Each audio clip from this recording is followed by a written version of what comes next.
Patriots. With that, we'll send you up to Gillette Stadium in Foxborough as we say hello to our commentators, Brandon Godden and Charles Davis. Thank you very much, Larry. We are here on a beautiful afternoon for football. Coming up, we've got what should prove to be a good one between the Atlanta Falcons and the New England Patriots.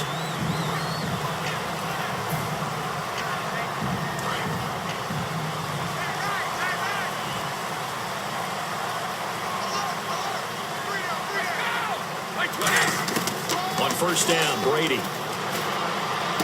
He gets it into the hands of Gronkowski, complete. Gronkowski may have had to miss the Super Bowl with the injury, but he was active in that parade, and now he's back on the field. And I'll tell you what, something you mentioned to me is that he was a big cheerleader for his teammates, never hung his head through the injury, celebrated with him all the way through the title. We've seen superstars in the past, when their team does well without them, they're happy, but they recede into the background, right? They get out of the way because it does hurt them a little bit. They do have pride. They want to feel like, hey, without me, they may take a little bit of a step back.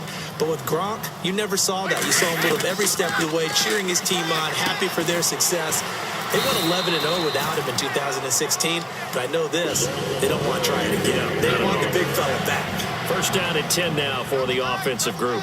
But give the defensive guys a little bit of credit. They didn't let the deep ball beat them on that play, did they? No, the drag, that could be your safety valve. We saw it right there. Yeah, and it picked up a first down for them, too. Just a yard on the first down carry, so it's 2nd and 9.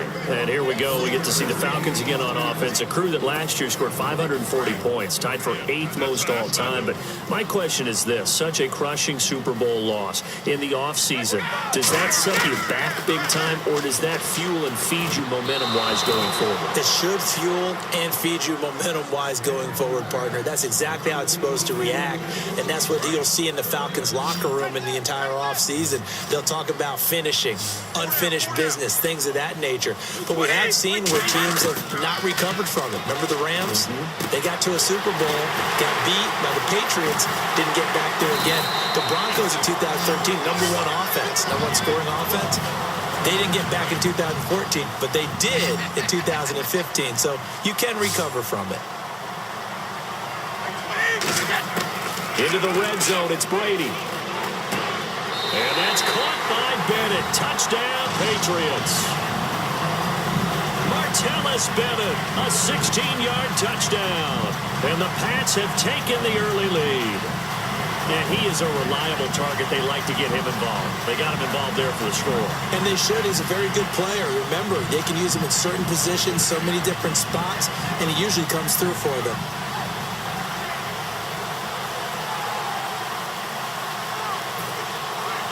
Now Stephen Gostkowski on for the extra point.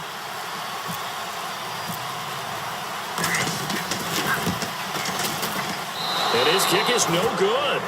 An inauspicious start here kicking-wise as this one stays a 6-0 game.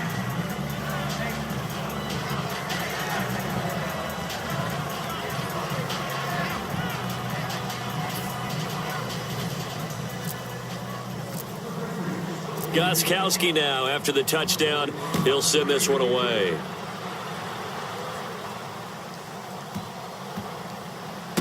Fielded about a yard deep. And not a good return here. He is brought down at the 7-yard line. So many times during the course of a game, Brandon, the special teams actually helps out their offense. Not in this case. They did them zero favors with that return. And not great starting field position here for the offense.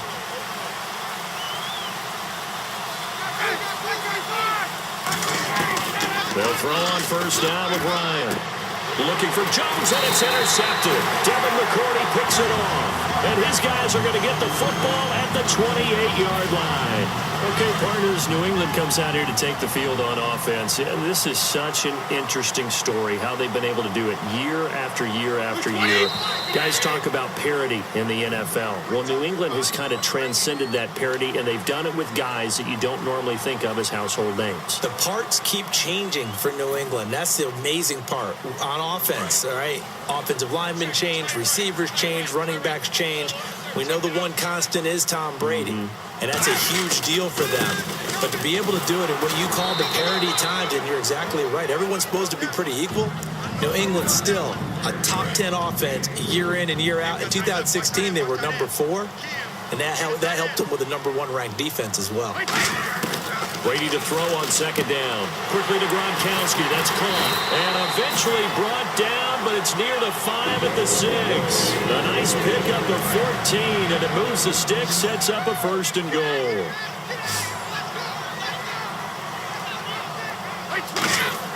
To throw is Brady. Throwing over the middle, but it's incomplete. He was looking for Julian Edelman that time, and that'll bring up second down. All defenders get tired of hearing about their lack of hands and why they're playing defense instead of offense. But in this situation, it was the hands that made the play. Batting the ball away on an attempted touchdown pass. Excellent job. Way to knock it down. Even in today's NFL, when we think of the tight end position now as really a glorified wide receiver, we're still asking a lot of those guys. They have to block as well, and every now and then, they don't come down with the football.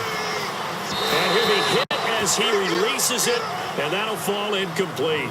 Charles, that's an important 3rd down stop. You don't want to spot him 2 touchdowns here early. You're trying to slow momentum down. You've already given up the score. They're coming right back at you. You're exactly right. Being able to hold them there and force a decision on 4th down, that's big for the defense. So a bullet dodge there defensively. They surrender excellent field position on the kick return, but it winds up not costing them a thing. And that's a tough sequence of events from an offensive perspective. The inability to get 1st downs leads to the field goal try. And the inability to cash that in leads to nothing on the scoreboard. Trying to shake off the interception from the last drive. He'll look to throw.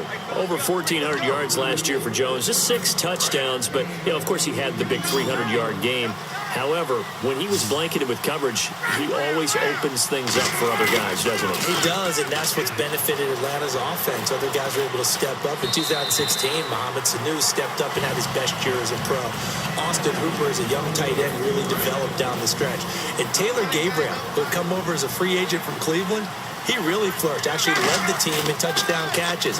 But there's only one Julio Jones, and you want to get the ball to him. Looking for Jones, and it's intercepted. Picked off by Patrick Chung, and he'll take it across midfield and down to the 48-yard line. Here come the Patriots again on offense, the Super Bowl champions, and boy, they have been able to do it a lot of times, Charles, with unsung heroes, haven't they? Look at the names that led them to the playoffs. Hogan, White, Lewis, guys you just wouldn't think of. Yeah, Deion Lewis, a 5th-round pick, 3 touchdowns against Houston in the divisional round. Chris Hogan, undrafted, he ends up having 180 yards in receptions, including 5 plays of 20 yards or more against the Pittsburgh Steelers. And how about James White, a 4th-round pick out of Wisconsin? Think about who he played behind while he was at Wisconsin, and he turns out to be the unsung hero of the Super Bowl. Would have been the MVP if it wasn't for Tom Brady. And you mentioned James White at Wisconsin. He was behind who? Melvin Gordon and Monte Ball, right? That's correct. This is taken about 7 yards deep. And they'll put up the stop sign there as his guys will get it at the 25. So out come the Falcons now. And following the interception, just any interception, are you a little bit more cautious when you start that next drive, or no, you just throw that out the window?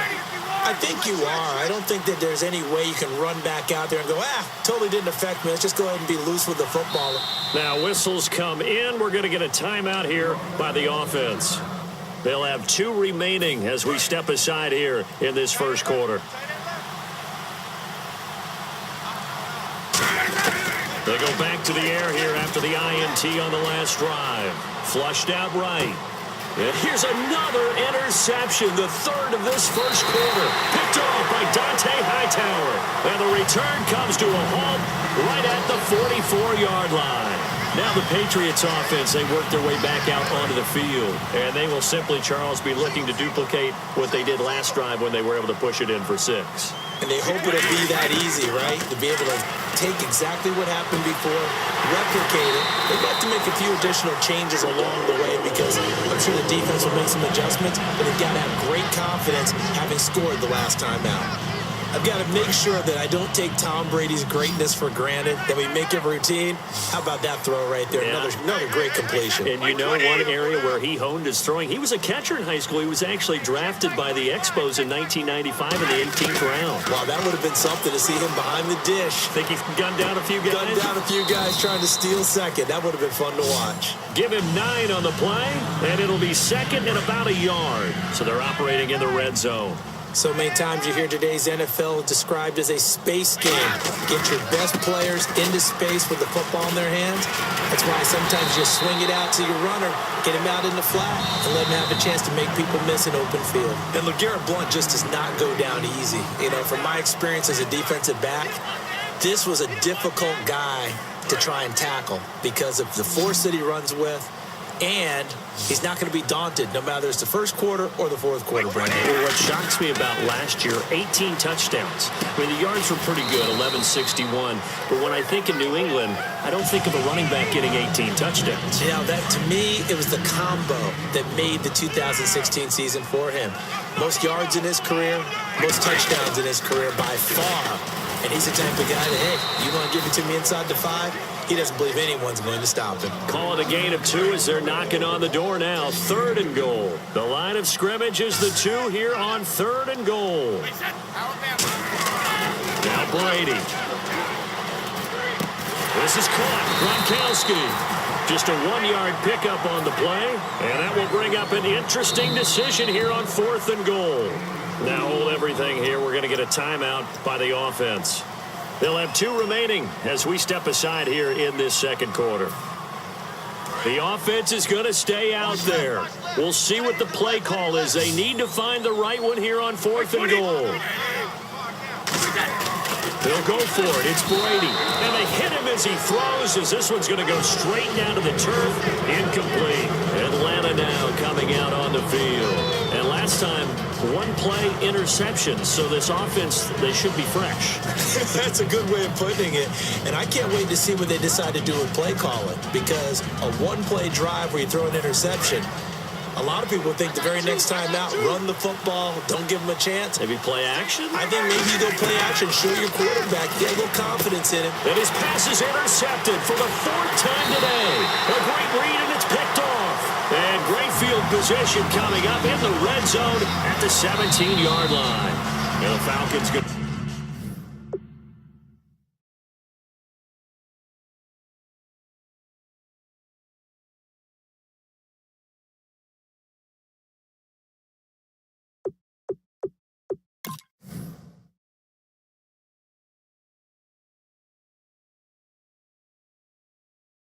Use another timeout. That's their second, so they'll have 1 remaining here in this second quarter. We'll be right back. And they'll start this drive with very good field position. So after the INT, it's Brady. He rifles one that's intercepted. And some room to maneuver.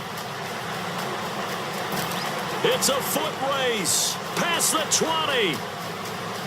And he takes this one back into the end zone, and the Falcon defense has a touchdown. That was an interception, but on the field, the guys who are picking it off, they're not saying that. What word are they using? It's Oski. And that means catch the ball and go the other way. That's your vernacular. I've never heard anybody say Oski. Ask around. They'll tell you.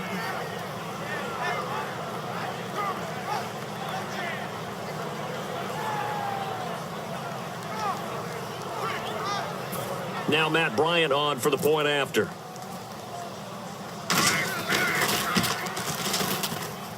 And that'll make it 13-7.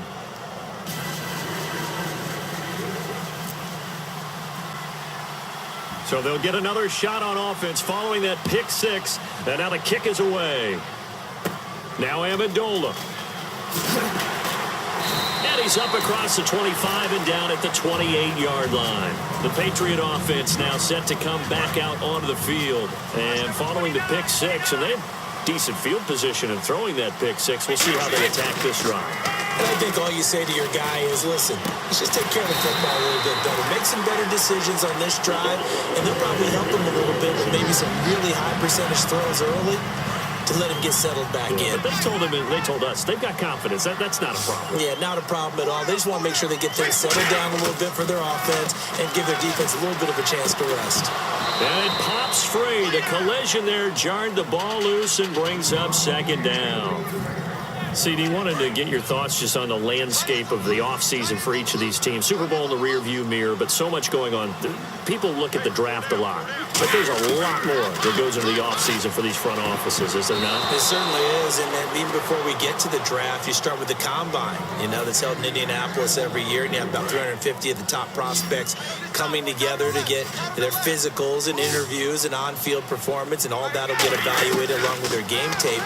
And then you've got the free agents, all right? That starts, I believe, in early March, where now the free agents can start moving around to different teams. So your team's starting to take a little bit of shape there, free agency, because then the draft's coming up. You're trying to put your team together with new draft picks, have everyone start to move in one direction, and then you have the OTAs and mini camps. We get to see them on the field for the first time, and we start to get a better idea of how these teams are going to look when the fall begins.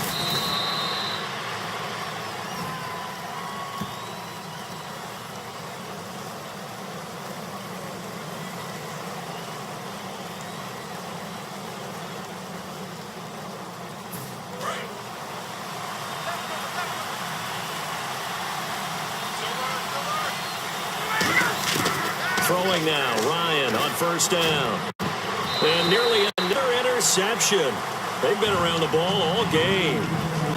Well, you mind if we go off topic for a second? No, let's go. I like to do that randomly. AFC playoff contenders for this year that didn't make it last season. Who do you have that might get in? Well, I think Cincinnati's got to be considered there. Maybe they'd have an offseason that's calm, and they go into this season and try and get back to the playoffs where they've been perennials. How about Denver?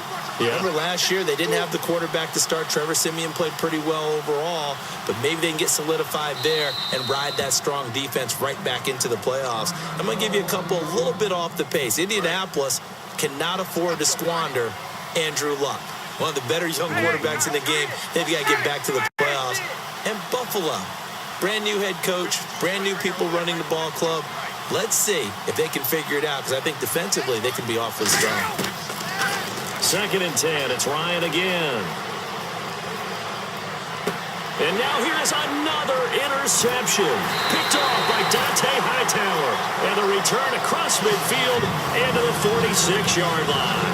Out comes the New England offense to see what they can do this time. A tight game after punting last time. See if they can get something going on this drive. As they head to the home now, with the game this close, you've got to feel there's a sense of urgency for them going on offense right now.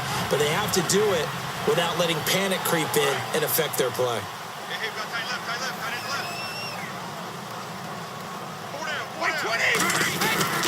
Brady gives now the ball. And he's going to be met at the line of scrimmage and taken down. That's going to go as a loss of a yard, and it'll be 2nd down. The evaluation process in today's NFL does not take into account as much bulk as it does speed, and that's what we're seeing with the linebacker position. Those guys that can run, they can play at any spot because they can make plays on the opposite side of the line of scrimmage. And with that, it's 2-minute warning time here, the NFL on EA Sports. 2 yards to go here on 3rd down. Brady going to try and throw on 3rd down. Looking for his all-pro tight end, Rob Gronkowski. And that brings up 4th down. Not too many things get to a quarterback of this magnitude, but I think it's safe to say that pressure can get to any quarterback. Now, he's obviously a great franchise quarterback, but felt the pressure, threw it incomplete. Oh, looked like they got someone to jump there. And if that's the case, this will be a 1st down. So here we go, 1st and 10 now.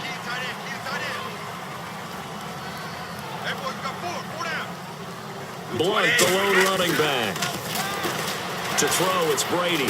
On the crossing route, that's caught. Julian Edelman Last year for Edelman, just below 100 receptions, 98, over 1,100 yards, 3 touchdowns. And, this is a guy that gets a lot of pub for being that perfect receiver for Tom Brady and the New England Patriots. What's his role going forward? I think his role going forward is to be a bona fide #1 receiver in the NFL, meaning he's not just a Tom Brady receiver. He's that guy for anyone. And he spent so much time proving himself as he got into the league, just what you were talking about. Can I have a role here with New England? Now it's not just proving himself. It's continuing to develop in his craft. And I think he's going to just keep getting better and better. He never gave up on himself in his dreams, and he doesn't give up on any single play. Today's NFL, these big guys are featured receivers. They move all over the place to try and find good matchups, and they had one. They were just unable to complete the pass. Brady to throw again. And Amendola with a catch. It's a good gain of 11, sets him up 1st and goal. And fits the exact right word. Over the middle, there's almost always traffic, so anytime you're a receiver in that area, you're not just focused on catching the football. You're wondering where the collision's going to come from, right? Because there's almost always someone there able to concentrate, catch it, and even added a little extra at the end with a short run.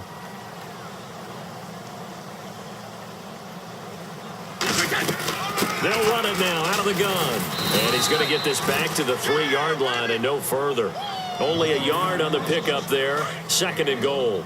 Good first step there defensively, but they're still knocking on the doorstep, so maybe another run here? I think so. One of my favorite coaches used to say, son, if you could darn near lay down near the end zone and get in, give me my best power running play with my best back right now. This defense hasn't let them in yet. They'll need to stiffen here. 3rd and goal from the 2. Now Blunt. What a stand so far defensively, and now that's going to bring up a 4th and goal. A field goal would make it a 2-score game, but they're going to go aggressive. They're going to try this thing on 4th and goal. They come out here in the eye. Here's Brady to throw. And he fires one that's intercepted. A great read, and it's picked off. By Beasley. The 40. 20. 10, 5, and he takes this one back into the end zone, and the Falcon defense has a touchdown. So they go for it on 4th and goal, hoping to get 6, and it's 6 the other way. If hindsight is 20/20, they would have gone in and kicked the field goal, but by being aggressive, it actually cost them. Gave up 6 points going the other way. So 2 quarters down.